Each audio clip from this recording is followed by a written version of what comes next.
Hey guys, it's Michelle Taylor Willis, and thanks again for tuning in to According. Hey guys, it's Michelle Taylor. It's Michelle Taylor Willis back at you. And you're watching According to Michelle.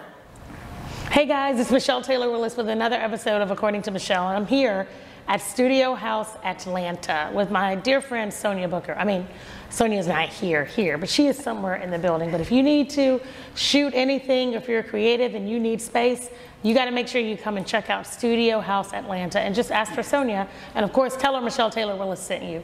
But I can tell you who I am here with right now. That is the wonderful, illustrious mayor of Forest Park, Georgia, the Honorable Angeline Butler. And the crowd goes wild. Oh, thank you for the warm introduction. Absolutely, yes. Well, I mean, I gotta say, can we get a picture of her boot? My boot? She came here like with one leg today. Yes. So anyone who knows me knows that I am a daddy's girl to the umpteenth degree. And with that, not only do I look like my father, but I was blessed with his feet and bunions included. What? And so as there's something we didn't know about her. Yes, and so as I've aged, it's been giving me a little bit more problems, and so I've had a bunionectomy. So they removed all the bunions? Well, it's just one. Oh, okay. Sorry.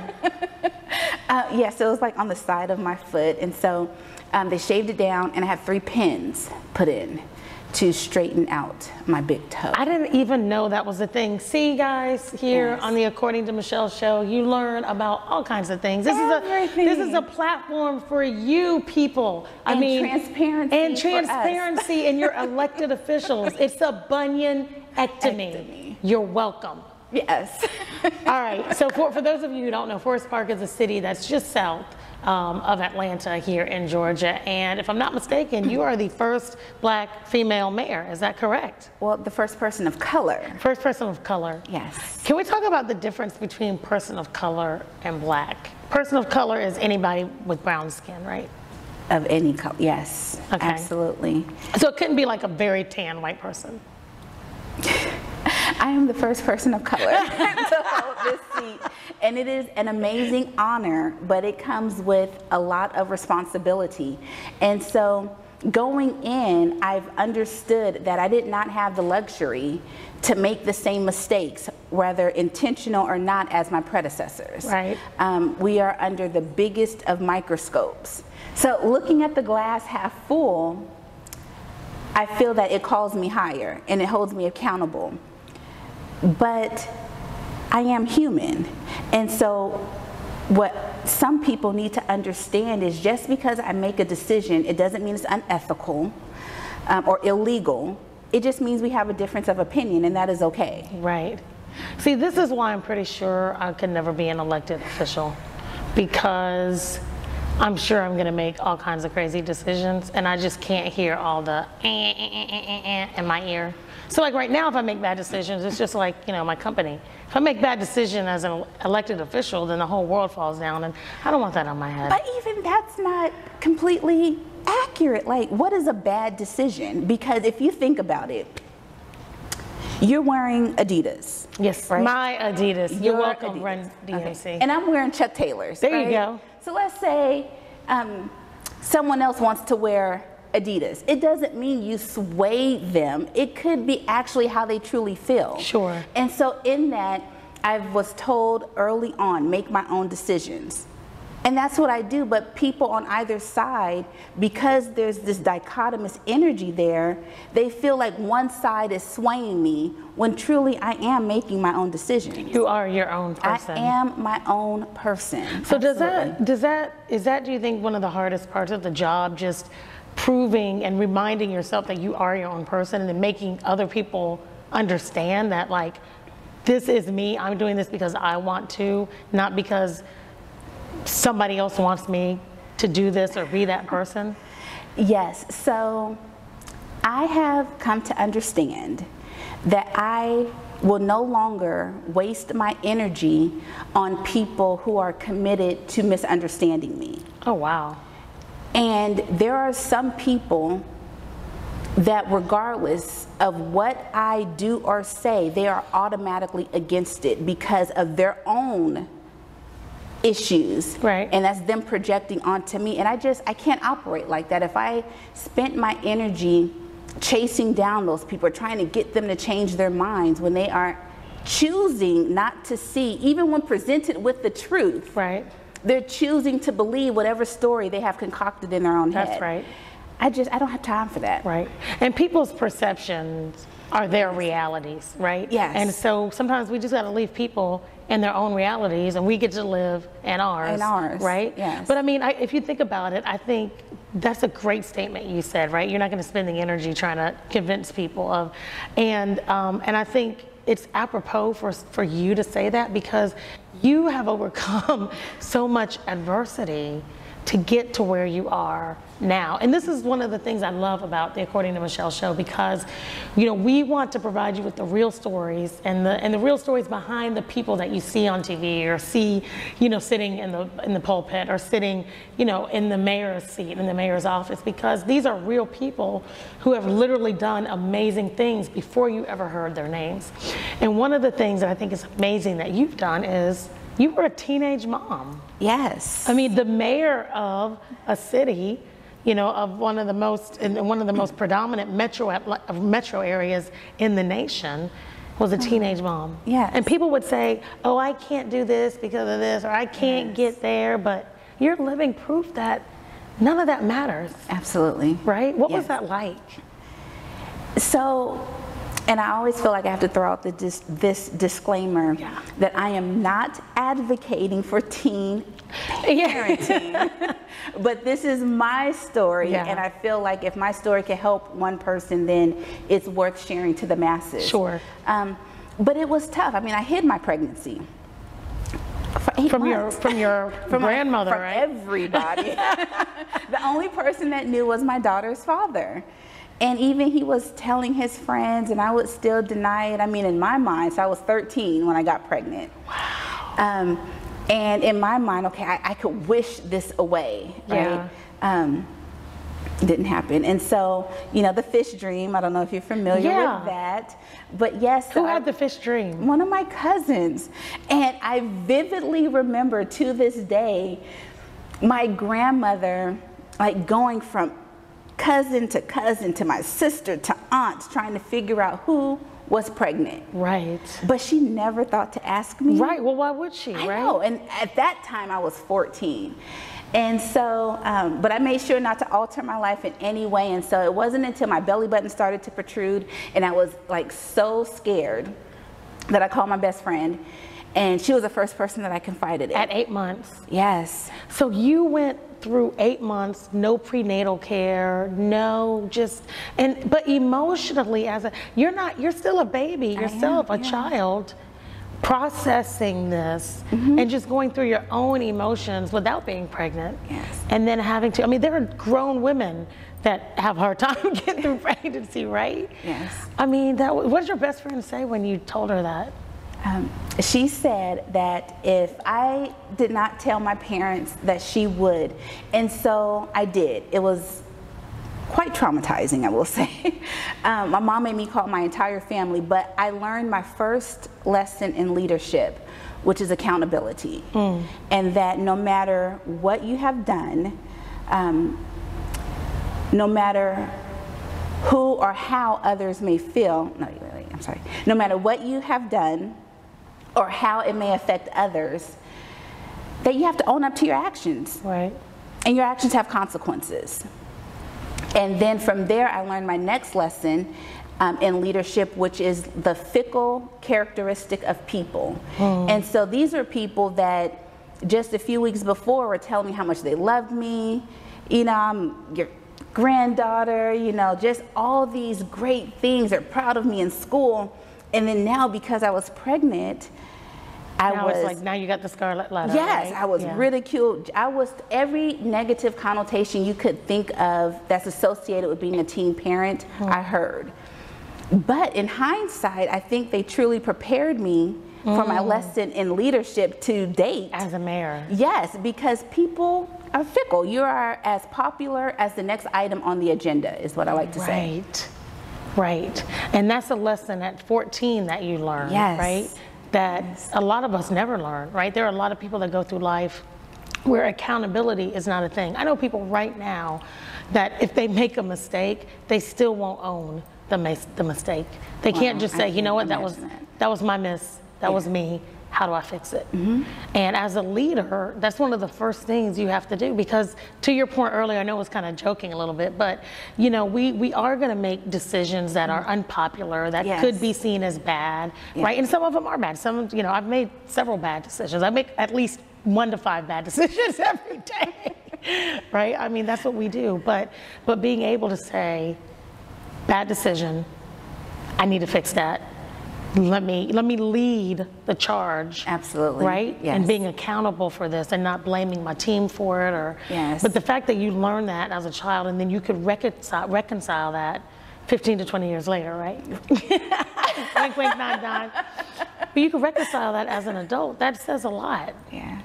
You know what I mean? Yeah, absolutely. Yes. But I think people need to hear and understand those stories, right? Because they don't have to be in vain.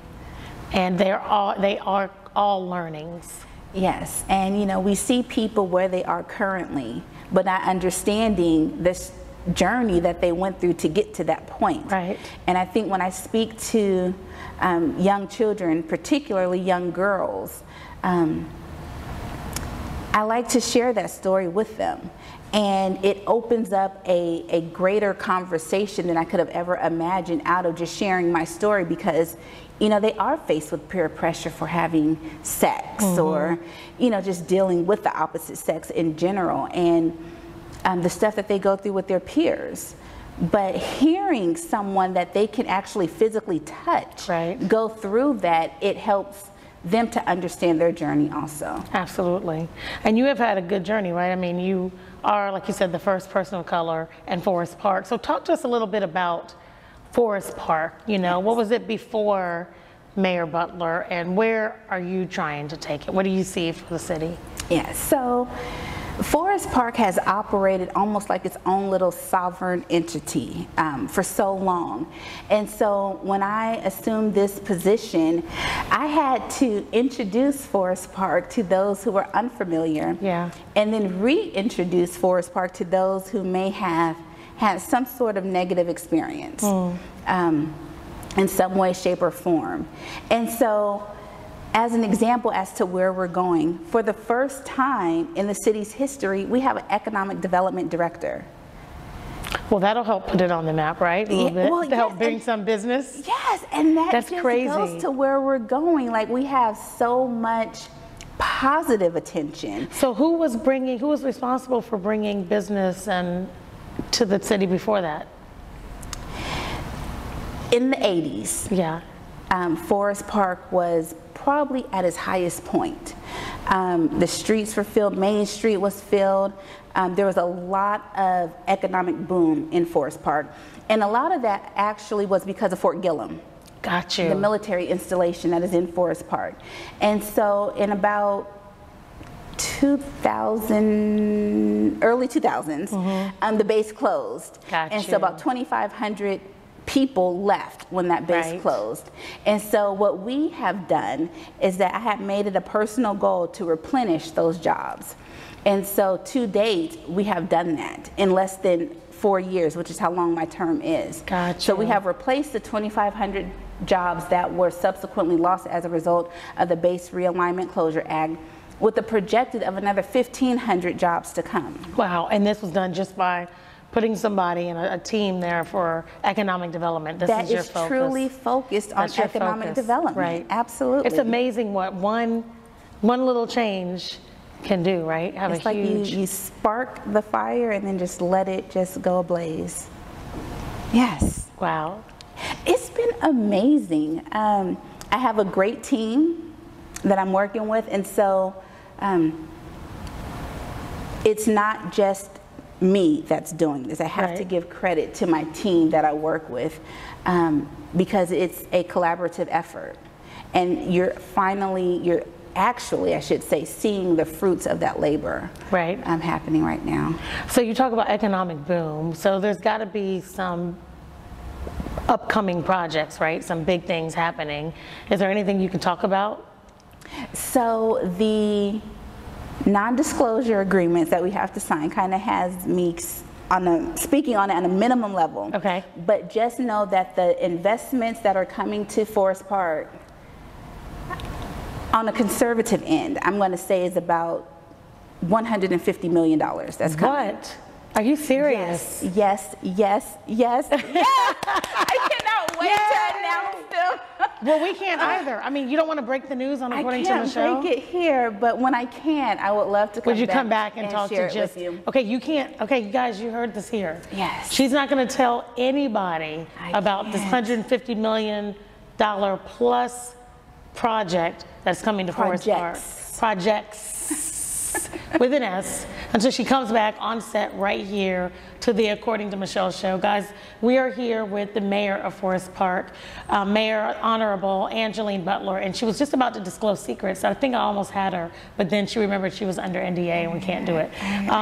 But so, yeah, so huge projects coming, economic development. Let me ask you this, because I know that on this trajectory, you were seeing some things really start to manifest.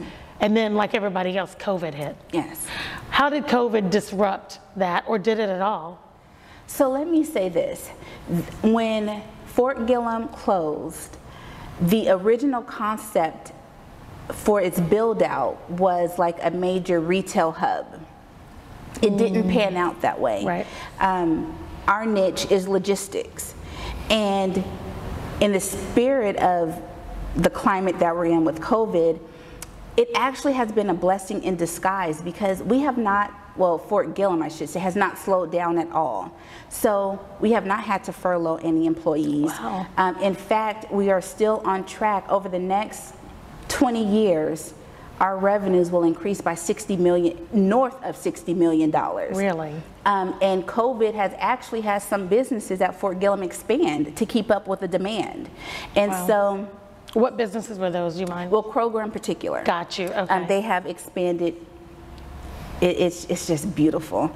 We're going to have a robotics fulfillment center come to Forest Park. Really? Yes, so Ocado, it's a United Kingdom-based company, and it is a fulfillment center, and it's all robotically led. And to say it's really hard to explain, like even watching it, just the beauty and technology to see how far we've come. Right. And so they are going to service that particular region, our particular region, and expand out a little bit.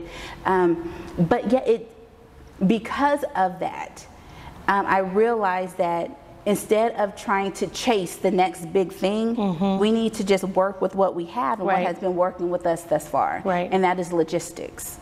And so would you say Forest Park is kind of a logistics centered town? Absolutely. That's your specialty, that's your niche. Yes. So if there's businesses or organizations that want to play in that space or need companies around them that play in that space, Forest Park is where they should land. You would want to come to Forest Park. And so Forest Park is what I say is AAA certified. We are affordable compared to the price points. Well, if you get in now, I don't know, if you wait a little bit longer, that may not be the case. After that $120 million projects. Projects, yes, with the S.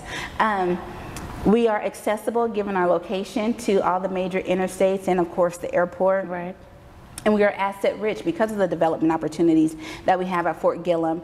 And we even have this major townhome development that's coming. I was going to ask you kind of about the residential piece there too, like what's, because let me ask you this, Mayor, because when people think of Forest Park, and you alluded to this earlier, a lot of people have no idea that, people who live in the city of Atlanta proper, right, and certainly up north, have no idea places like Forest Park or Riverdale exist. Yes. So what is the biggest misconception people had that you want to just slash through right now about Forest Park?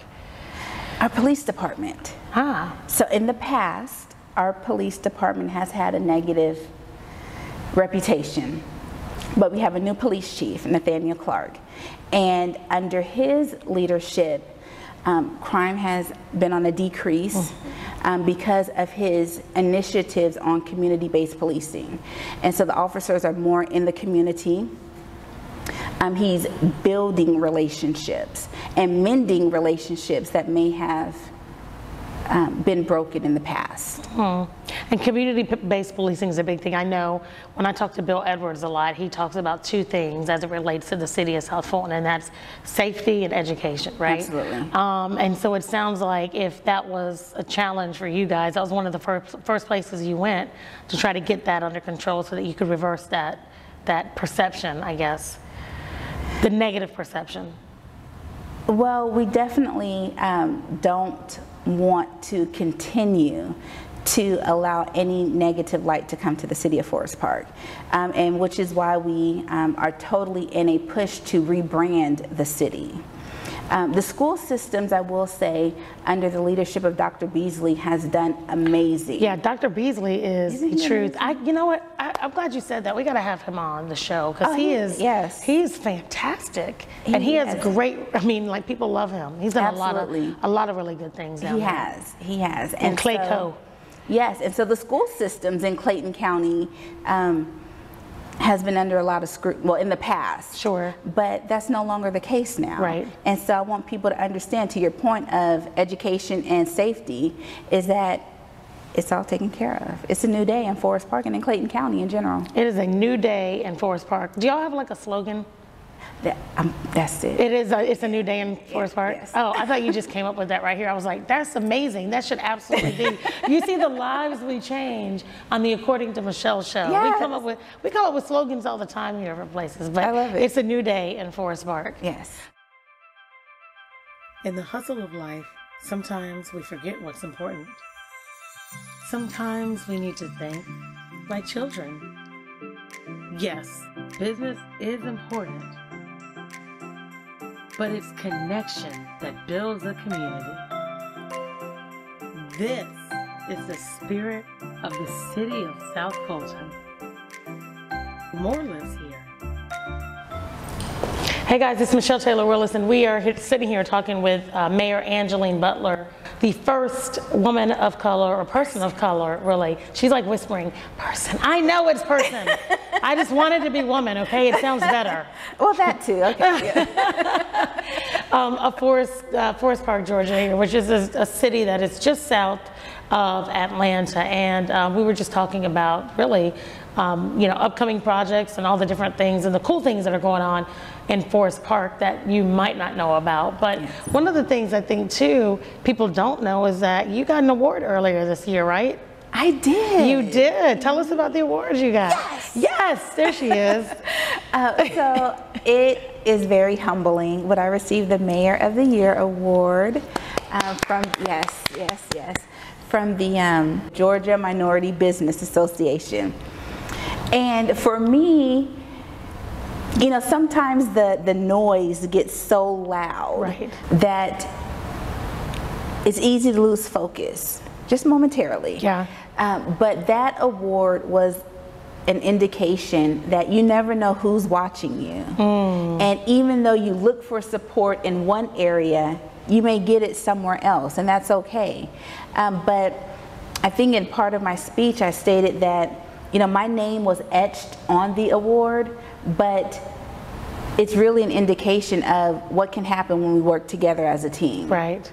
So all the board members, even my council members, the residents, like, we all play a huge part in the progress that Forest Park is really experiencing. Right. Yeah. So what do you want people to know most about Forest Park? I want people to know that Forest Park is your next investment opportunity.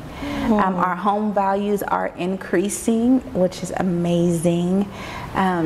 Again, because of the boom that is at Fort Gillem, we haven't had to increase any taxes of any sort, and don't plan to in the near future.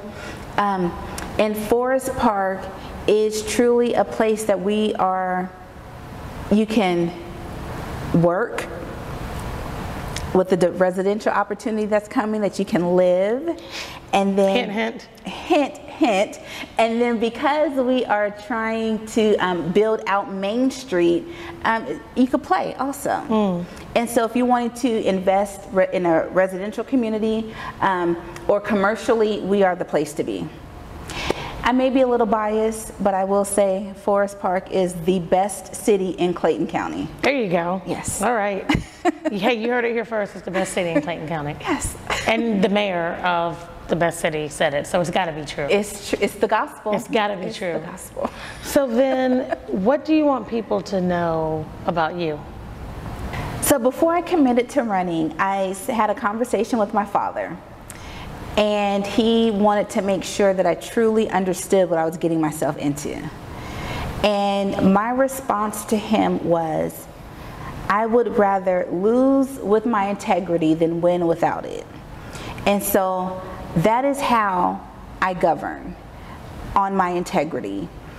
The decisions that I make, people may not like, but I can assure you it is not unethical and it is not illegal. We just have a difference of opinion. But I stand on my integrity in everything that I do. Awesome. It sounds like that was a stump speech for your next time running. Are you going to run again? Is it too early to tell? You don't have to. But again, she's going to come back and talk about the $150 million projects. And she's going to let us know if she's going to run again, right? Yeah, I would welcome and love the opportunity, anything good that we have to promote, to come back. And absolutely, yeah, we would love to have you. Absolutely, yes. This is a safe place for everybody. For everybody. Speaking of safe places, oh, you're going to say something? Jess, yeah. 1 second. Yeah. So I brought you a little something. For me? For you. Oh my gosh, I love getting a little gifts. Something. Yay. So I believe in affirmations. Yes, and I do so too. I have these rings that I wear, and it says I am enough. And so I have them for my personal life, my political life, and my professional life, and I wear them daily. And so I just wanted to give you one. And so I know times get a little hectic, the voices may get a little loud, or our day may not go as according to plan, but just know you are enough. And when I tell you, I saw you do your backflip in the pool, you became my shero all over again. I said, there is nothing that she cannot do. So I just wanted you to have that and congratulate you on the Michelle Taylor Willis show. Thank you so much. I love this. This is the first person, I think, to bring a gift on set. And so this is a heads up to everybody else that now sits on set. You must bring gifts. Mayor Butler has absolutely set the stage. And so when we finish, I don't know like if we can hug because of COVID, but I'm giving you air hugs. Oh, thank you so much. I don't want to get you in trouble. They'll be like, she was hugging somebody on TV. It's COVID. I'm trying to not mad at me for that. It'll be something else. It'll be something else, right? They're going to get you for anything. But this is awesome. I love it. I'm going to wear it. It would make a lot of noise if I open it, but I will wear it. This is awesome. Thank you so much. And I believe in affirmations too. So speaking of affirmations, not speaking of affirmations, this has nothing to do with affirmations, but it just seemed like it could be a good segue, but it's not. Okay, so you know, at the end of every show, I play a game with my guests. And so I have a really cool game for you because you are super animated and expressive, and I love that. I love your passion and excitement and all that. So the game we want to play is Name That Food. And I picked this game because I know that you have foods that you absolutely would never eat. Yeah. So what I want you to do is describe the food to me, and I'm going to see if I can figure out what the food is that you would never eat. Okay. But you can't use the name of the food, obviously. Well, oh, goodness. Okay. Well, because you can't be like, it's an egg. And I'll be like, egg. I mean, that kind of would mess the game up, you know what I mean? Yeah. So, okay. Okay. So, let me just preface it with this. Okay. I watch like those traveling food shows a lot. Oh, yeah. So, I'm like, man, that looks good. I'm like, oh no, I have to pass on that one. Not gonna eat it. So yeah, so that's where I'm coming from with this. Okay. Okay. All right. Ready? Yep. Okay.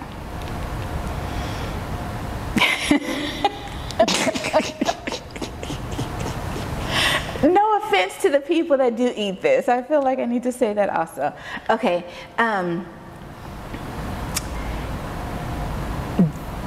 Here, they are very gross. Roaches. Yes. Oh my gosh, I got it on the phone. Oh, I'm so good at this. Do you see how I did this? Did that was telepathy, I think. I don't know how to do it.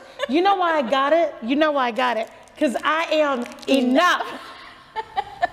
Okay, I feel like I don't want to do another one because I don't want to spoil it. So I'm just going to leave it there. Yeah, because I mean, I just want, like, what if I don't get the other one? I just want to end on a high note. End on a high note. I love it. I think it's great. Like, I knocked it out the park. It's like a home run, my first time up to bat.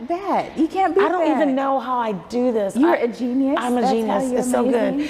Listen, thank you so much for coming on the show. I'm so glad you were here. Thank you for and thank you for sharing your story, always being transparent, being an inspiration, and letting people know that they are enough, right? Absolutely. Somebody instilled in you that you were enough, and teen pregnancy and, you know, all of the crazy things that came with that put you on path, didn't take you off, put you on path to becoming a mayor and making history in one of the cities right here in Metro Atlanta. So congratulations. Do you want to tell everybody how they can find you or your city and how they can do business with you?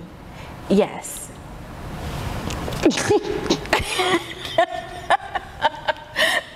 So I have to look it up. So I am on Instagram, FP, which is short for Forest Park, FP Mayor Butler. On Facebook, Forest Park Mayor Angeline Butler. You can reach me via email at abutler@forestparkga.gov, or you can call me directly at 470-898-3188. Man, she gave you her cell phone number on the first date. Where else would that happen but the According to Michelle show? It must be, I mean, like, seriously, it's got to be because we are enough, right? We are enough. We are absolutely Two enough. minds think alike. Two great minds think alike. Yes. Tennis shoes, black dress. I'm going to need you some Chuck Taylors next time. There you go. I will take those Chuck Taylors. Thank you again so much for coming on. Yes, and good luck with the city, right? All things wonderful for you. Yes, guys, thanks again for tuning in to another episode of According to Michelle. Hang tight. We'll be right back with our next guest. In the hustle of life, sometimes we forget what's important. Sometimes we need to think like children. They understand it's the simple things in life that bring joy. Maybe it's connecting with an old friend and sharing grand stories. Yes, business is important, but it's connection that builds a community. Maybe it's time to catch a movie with a loved one and get reacquainted with what's truly important. This is the spirit of the city of South Fulton, where families experience that more lives here. Hey guys, welcome back. It's Michelle Taylor Willis on the According to Michelle show. And my next guest, I'm very excited to introduce to you because he is truly on the forefront, and he's leading the charge in the space of renewable energy. And we're hoping that we'll get him doing some really cool things right here in Atlanta. So without further ado, I'm going to introduce to you Mr. Steve England. And Steve is the founder and CEO right now of a company called We Solar, a renewable energy company based out of New Jersey. But he has his sights and his heights set on Atlanta. Welcome to the show, Steve. Wow. Well, thank you for inviting me, and I'm happy to be here with you, Michelle. Yes, and I didn't say he's from England, so I have to say this to everybody who has a British accent. Shine your shoes, governor. How was that? Do I sound like... Yeah, you sound like an American doing a Cockney accent. What? I thought it sounds... If I went to England and I used that, you don't think people would think I was a native? Well, if you said it, don't smile when you say it. Oh, is it better like this? Shine your shoes, governor. Yeah. Is that more? Sounds kind of American, but that's all right. So I've been in America for a long time, so I've been in America. And you still have the accent. Well, just a few words, right? So for over 35 years, I've been in America for a while. I came in when I was just a teenager. And that's part of my story, being born and raised in England and coming to America. Didn't really have a lot. My parents weren't very wealthy. And I moved to New Jersey. We lived there. I went to high school, college in New Jersey, and that's sort of the start. I majored in finance, and then when I got out, there was a recession. There wasn't many jobs. I ended up working in a bank doing accounting. I hated that. It was very boring. And but I You did hated it. working in the bank, or you hated accounting? I wasn't. It was a job. I felt like, okay, I got out of school. My parents were like, oh, you have to do finance, and then I did that, and then I ended up doing accounting. I thought it was very boring, Holden's accounting. And then from there, I kind of said, okay, I'd like to do something. I moved into New York City and worked for JP Morgan. And I'll give you a quick background to who I am and how did I get here. At JP Morgan for, I would say, off and on for about 12 years. And this is on the trading floor? This is in trading, in derivatives. It was derivatives trading, so collateral risk management. I did some IT projects, pretty big ones. And then I moved into project management. Now I want to stop you here because I think it's interesting. So you're a black man, right? Clearly. How old were you when you moved from England? 12. You were 12. So I've got a couple questions for you because I find this fascinating. Okay. What was the biggest difference that you could say, right, as a black man being in England and now being in the United States? That's the first question. The second question was, I want to parlay that experience to what it was like being on the trading floor as a black man. I would imagine there weren't a lot of you floating around 30-something years ago, right? No. So the first thing is, what's the difference? Black in England, black in America? Good question. Actually, the biggest thing, I would say, being 12 years old, coming to America, didn't know what to expect, never traveled. I remember getting on the plane, hearing this little kid talking to his mom, like, "Mommy." I was like, "What?" It just sounded so weird, because we say "mommy," and they're like, "Mommy." I was like, wow, so weird. Then I get off in JFK, typical immigrant story, right? Get off in JFK, John F. Kennedy Airport in New York. There was a major snowstorm, and it was just, everything was bigger than life. When you land in New York, all these lights, and then my uncle picked us up in this huge Oldsmobile, like 3 or 4 of us could sit in the front row. Like with no seatbelts, right? It was like, it was a different world for me. And then, the biggest thing is when you start school. So my parents didn't plan it perfectly. They didn't say, oh, we're going to end the school year, we're going to move, we're going to end the shipping people. No, it was like, we're moving in the middle of the school year. What drove them to move? Well, my dad's an interior decorator. Got you. My mom was just a nurse, wasn't really, back in 1979 when I came here, were you born? Barely. There was something called stagflation. So for you guys who like to look stuff up, look up stagflation, and you'll see 1979 England. The prime minister was a guy called Callahan, right after Edward Heath and before Margaret Thatcher. And that just means high inflation and high unemployment. It's a very bad situation. So a lot of people left England, and some of them came here. So that's why we came. Got you. Okay. It was, just for a better life. And I think it was the best thing my parents could have ever done, because I don't think I'll be at this point where I am today if they didn't take that sacrifice. Right. So the biggest change, just to finish that, is when I was 12, and I remember going to school, and the teacher was writing on the board. And I speak English, I read English, but I couldn't understand the word that she was writing. Really? It looked like a foreign language. Yeah, because we didn't write with cursive. We wrote the R's like a regular R. I was like, what's that? And she goes, make sure you put a period at the end of the sentence. A period? Yo, you mean a full stop? And then, wait, a period is called a full stop? In England, a period is called a full stop. So when you're 12 and and also all the math, so you guys call it math, we call it maths over there. So and then long division is done differently. So it's very traumatic, and I think it taught me how to deal with change. Right. Be able to adapt to change. And I think that's, regardless of you're black or white, if you're in Wall Street, it's about quickly learning and being able to adapt and being successful, or else you won't make it. It's very true about if you can make it in New York, you can make it anywhere, because and you just have to really work hard. And I always say that too. Don't expect to come in, oh, I'm a CEO, and then not expect to really work hard and love it. Like, I work 7 days a week, you probably know that, and I love it. I work 10, 12 hours a day. I'm always switched on. So in England, when I grew up there, which is a big part of my life, right, so I still remember everything, it wasn't the same as it is here. I don't think there was, in my eyes, there was not a focus on black or white. It's like, that's my friend, Indian, white, whatever. Nobody even It wasn't that big of a deal Really? in England. Right. That's my experience. Right. So when I came here, and even to this day, I don't focus on that. I'm sorry if I'm, I just don't focus on it's fine. color. Yeah. You just have to be good at what you do. You could be black, white, Spanish, Indian, Chinese. You just have to be good and hungry and passionate about what you're doing. And if that's the case, you're fine with me. If someone wants to focus on race, then they're probably not the right guy or person for my company. Wow, I love that. I love that. So you said that banking and accounting and all that was boring for you.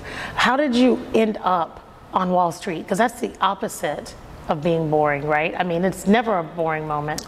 So no, Wall Street, when people say Wall Street, they're actually referring to various industries. So there's trade, and there's accounts, and there's Federal Reserve Bank stuff. There's all kinds of stuff going on Wall Street. And it's not just on Wall Street, it's all throughout New York City is Wall Street, right? So at the end of the day, I didn't like that part of finance. I really enjoyed derivatives. I was actually, when I left JP, I was probably one of the best in the business at derivatives collateral management. So I had a reputation, people knew who I was. So explain to us, our listening audience, and guys, we're here with Steve Anglin, who is the CEO and co-founder of We Solar, a renewable energy company based out of New York that's coming to start doing business in Atlanta. But he spent most of his professional career on Wall Street, which we now know is all throughout New York. It's not just the one street. It's not that little small just street not that downtown. one street. And he's talking about derivatives. So for our viewing audience, could you explain to us what derivatives are? Yeah, so honestly, I won't, because it is a little esoteric and can be boring. I don't want to make this interview about finance. They're instruments that are used to hedge risk. That's all. Got you. And they're used by a lot of, and hedging risk just means that if you have exposure, so you buy an asset and there's variable rate exposure in the asset, you may want to lock in the rates with interest rate swaps, and you can. And then this world was very controlled with Dodd-Frank. Barack Obama put Dodd-Frank out there to control all the stuff that happened after the 2008 crash. So you just did it, and it made it very basic and simple for us. See? Yeah, and, the one thing I could say is everything that I've done, I think I told you this already. Everything I've done in my life, living in another country, going through school, Rutgers was really hard. My parents didn't have a lot of money, so I basically paid and worked my way through school, getting my degree that I felt, this is actually worth something. It wasn't like my parents paid for everything. Right. I didn't live on campus. I worked. It was really tough, and that's why I appreciated it. And then all these different jobs that I had on Wall Street, and then when I went to graduate school. I did an executive MBA program, and I studied in Turkey, Prague, and Poland.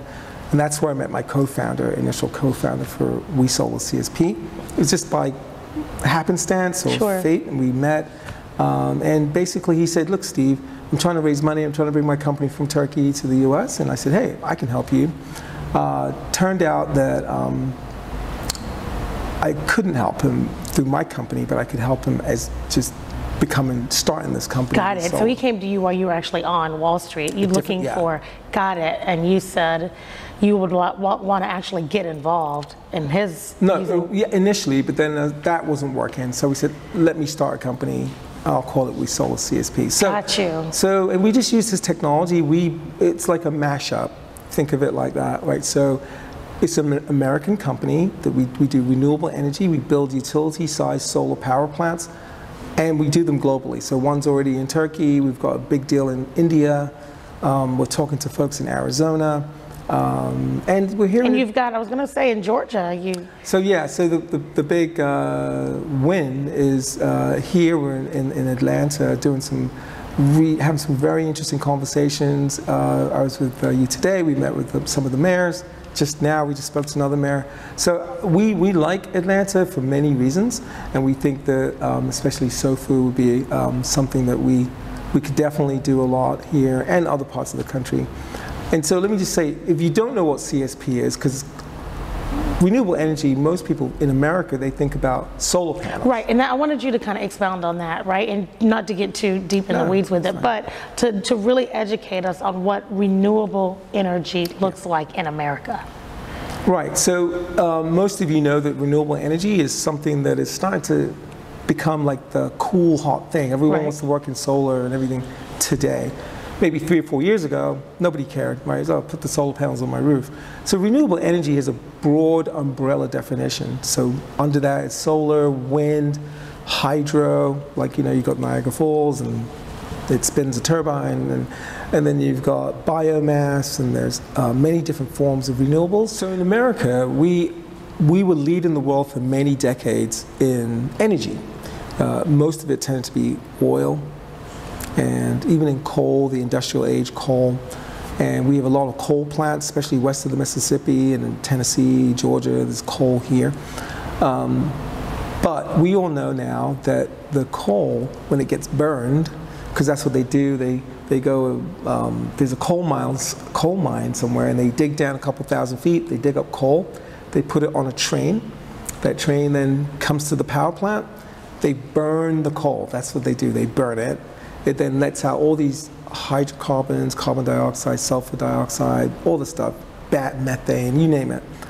And then that heat that it produces, which is about 550 centigrade, that heats up water. That's what it's the purpose of, just to heat up the water, to create steam, industrialized steam. That steam then turns a turbine, which is like an aircraft engine backwards, and that basically causes something called DC electricity that gets pushed into a substation, gets converted, and then goes into the grid, into the transmission lines as AC electricity that then comes into everyone's house. You flip on the lights. So gosh, that's a lot of work for me to just go flip the. I mean, that's not like fascinating stuff. No, it's very, but I mean, to think when you frame it that way, it makes so much sense when people say now, turn off the lights, or you're using too much electricity, because it takes, I mean, just listening to that, he was like, oh my gosh, like what, you know, just for me to flip a light on and to get the lights that we have on in the studio especially today. At night, especially after the sun goes down, everyone comes home, they flip on the AC, they flip on the lights, and then the system gets, they call it base load. They go, whoa, it can't take it. So they've got power plants, smaller power plants, they're called peaker plants. And then they kick on, and they could be natural gas or nuclear, and they kick on and they basically bring back up, because the demand is high in the evening, and then it dips off at 9, 10 o'clock at night, everyone goes to bed. Then in the morning, there's another peaker moment. So how does solar fit into this? So we take the sun, and we concentrate the light of the sun. We have something called an ASC concentrator, and that basically heats up a transfer fluid to over 1,000 centigrade. Remember I told you it's 550 centigrade with coal? Yeah. This is over 1,000 centigrade. So what does that do? We can do more than just provide electricity, turn a turbine. We can actually do something called process heat. So what's process heat? There's a guy called Bill Gates, you probably all know him. I've never heard of him. I think he's the second richest man in the world. Don't know who he is. So he just jumped into our business, concentrated solar power. And what he just started a company, $200 million, called Heliogen. I just promoted his company, but that's okay. There's not too many companies that do what we do. So he basically, he's a smart guy. He's like, look, most of the carbon and stuff that we're putting into the atmosphere comes from industry. It doesn't come from cars, it doesn't come from trains, it doesn't come from electricity generation, it comes from industry. So that's making cement, making coal, making glass, all these big factories. That's where a lot of the stuff. So his company, Heliogen, their goal is to replace all of the coal and the oil that's being burned to do industry and get the power there and replace it with solar power. So process heat is what we can do. That's what Bill Gates does. I mean, that's not a bad class to be in, right? With the same. We just don't have. So there's a funny joke that my CTO, Chief Technology Officer, says. It's a funny joke. He says Heliogen, or Bill Gates, they spent $200 million and used artificial intelligence to get to 1,000 or 1,500 centigrade. We used real intelligence to get to the same. That is a joke. It's a little bit of a corny joke, but he says it all the time and he chuckles, so I think it's funny. I can't believe I just said that. But point taken, though. But point taken. So, but I would imagine that Georgia is a great state for you because the sun. I mean, even today I was out and it was just like, there was so much sun.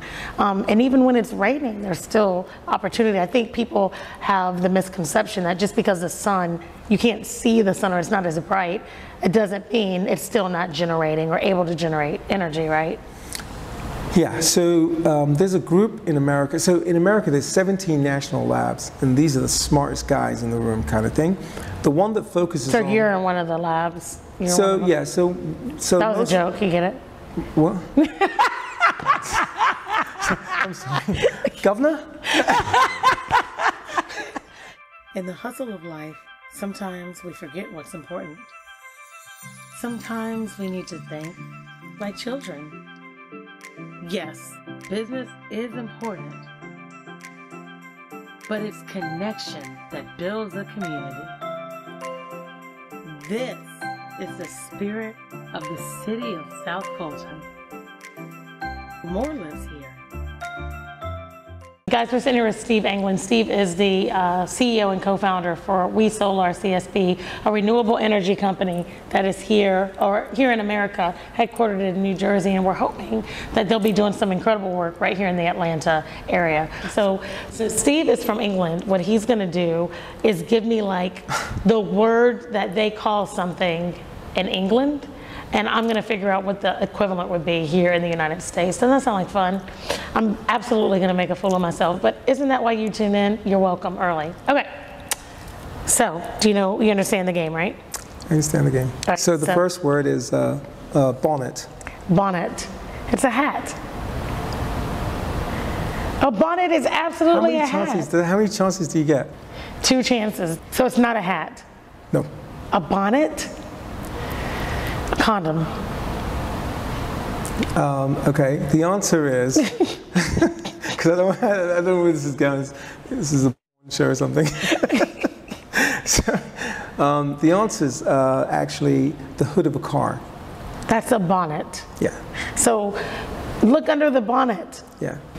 Okay, this is a good one. A biscuit. A biscuit. A cookie. A cracker. No. Cookie. It's a cookie? I got it right? Yeah. You see that? The first one was like, I got it wrong on purpose because I'm always getting stuff right and it just gets old to be right all the time. So thanks for coming on. As you know, anything that we can do, anything that I can do to help you, we absolutely will. But if someone's interested in doing business with you or with We Solar CSP, how will they find you? You want to tell the camera? Yeah, so I want to say thank you to you, Michelle. You're lovely. You're full of energy. You're very, very smart. You've helped me out on LinkedIn, how to use it properly, so I appreciate that. And if you want to find out more about We Solar CSP, if you want to learn more about what we're doing, we have a website. It's www.wesolarcsp.com. And you can go there, you can reach out to us, learn more about our products.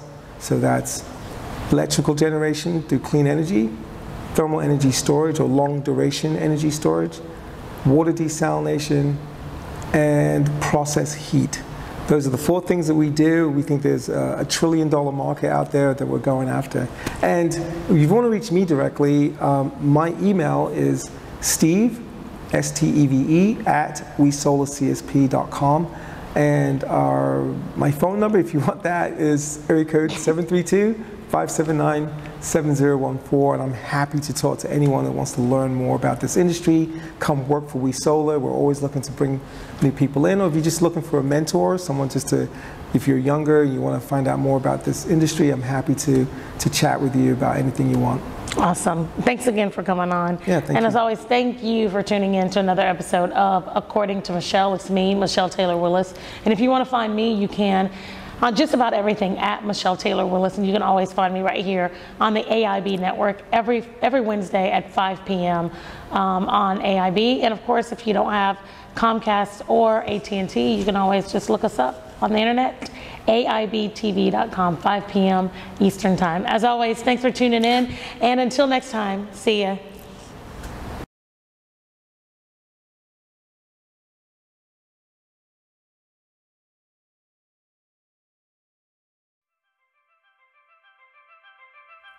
In the hustle of life, sometimes we forget what's important. Sometimes we need to think like children. They understand it's the simple things in life that bring joy. Maybe it's connecting with an old friend and sharing grand stories. Yes, business is important, but it's connection that builds a community. Maybe it's time to catch a movie with a loved one and get reacquainted with what's truly important. This is the spirit of the city of South Fulton, where families experience that more lives here